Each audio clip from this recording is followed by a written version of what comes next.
Madame Charouin, pouvez-vous nous parler du programme phare? Alors, le programme phare, c'est le programme de lutte contre le harcèlement à l'école qui a plusieurs objectifs. Donc déjà, le premier objectif, c'est de créer une équipe ressources qui est composée de 5 personnes. Cette équipe ressources-là, elle va un peu traiter ensemble toutes les gestions et les situations de harcèlement qui peuvent émaner du lycée.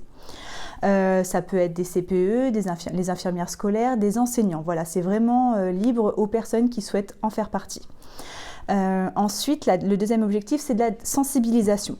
Donc, on veut mettre en œuvre des actions de sensibilisation auprès des élèves pour qu'ils maîtrisent bien le sujet du harcèlement, les conséquences et leur faire voir en fait qu'il faut évoluer ensemble de manière un peu bienveillante entre eux en fait.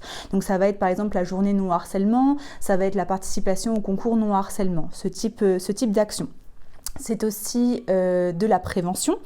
Donc en fait, l'objectif, c'est vraiment une intervention précoce des adultes auprès des élèves. On a une tolérance zéro pour tout ce qui est interaction, on va dire, désagréable entre élèves. Donc l'objectif, en fait, dans la prévention, c'est d'intervenir immédiatement dès qu'on remarque des élèves qui s'insultent, des élèves qui se moquent entre eux, des petits surnoms un peu rigolos, mais qui sont en fait plutôt malveillants. Donc voilà, l'objectif vraiment, c'est d'agir tout de suite pour arrêter cet effet de groupe en fait qui peut être très négatif et qui peut engendrer plus tard le harcèlement. Et puis, c'est surtout la méthode de la préoccupation partagée. Donc, avec l'équipe ressources, dès qu'on nous informe qu'il y a une situation de harcèlement en classe ou dans l'établissement, on se réunit et en fait on va essayer de trouver des solutions ensemble pour que le harcèlement s'arrête. En général, on s'entretient d'abord avec les parents de ce qu'on appelle l'élève cible. On essaye de voir ce qui ne va pas en fait, quels sont les signes en fait qui montrent qu'il est harcelé. Ça peut être des signaux faibles, ce qu'on appelle les signaux faibles, c'est par exemple du décrochage scolaire. Ça peut être des absences, des retards. Ça peut être un changement d'attitude, un changement d'humeur de l'élève qui est assez inhabituel. Ça peut être aussi un isolement de l'élève. Voilà, donc on va essayer de déterminer tous ces signaux-là pour voir s'il y a vraiment du harcèlement. Ensuite, on rencontre l'élève et on échange avec lui. Vraiment, on essaye de comprendre ce qui se passe. On n'est pas dans le jugement, on n'est pas dans l'enquête. On est là pour écouter l'élève de manière bienveillante, de montrer qu'on est là pour lui et qu'on ne le juge pas, on l'écoute et on va faire ce qu'il faut pour que le harcèlement s'arrête.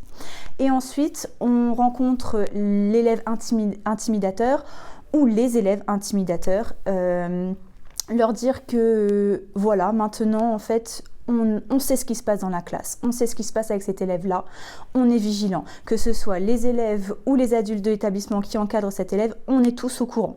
Donc l'objectif, ça va être en fait de lui faire comprendre qu'on ne tolérera plus ce qui se passe et qu'il y a tout intérêt pour lui à s'arrêter. Voilà. Et quelle est la situation dans l'établissement au niveau du harcèlement? Il y a eu une grande enquête, est-ce qu'on a une remontée des données? Alors, moi de mon côté, j'ai pas eu l'ensemble des données. Il y a certains professeurs principaux qui sont venus me voir pour me faire un retour. Donc, en général, il y a en moyenne un élève par classe qui a déclaré qu'il a déjà été harcelé ou qu'il se sent pas à l'aise au sein du lycée. Voilà, en moyenne, c'est à peu près des retours que j'ai eu à moi, donc une dizaine de professeurs principaux. Voilà, c'est ce qui ressortait. En moyenne, un élève par classe. On est sur du 3%. Voilà, c'est ça. Donc voilà, le climat dans l'établissement est pas forcément si mauvais, mais l'intérêt de l'enquête, en fait, c'est de montrer que, voilà, on a fait l'enquête, on a des résultats qui sont ressortis, on sait qu'on a un élève dans notre classe qui est peut-être en situation de mal-être, on le sait maintenant. On est vigilant, on en parle dans la classe, on leur dit on est là pour vous. Vous savez qu'il y a des personnes qui sont là pour vous encadrer, pour vous accompagner, soit le professeur principal, soit le CPE, soit l'infirmière scolaire, ou un professeur même en qui vous avez confiance, ou un délégué de classe en qui vous avez confiance pour qu'il puisse après nous en parler. Voilà, l'objectif c'est de montrer aux élèves qu'ils ne sont pas seuls en fait pour gérer ce mal-être-là et qu'on peut les aider et les accompagner. Voilà.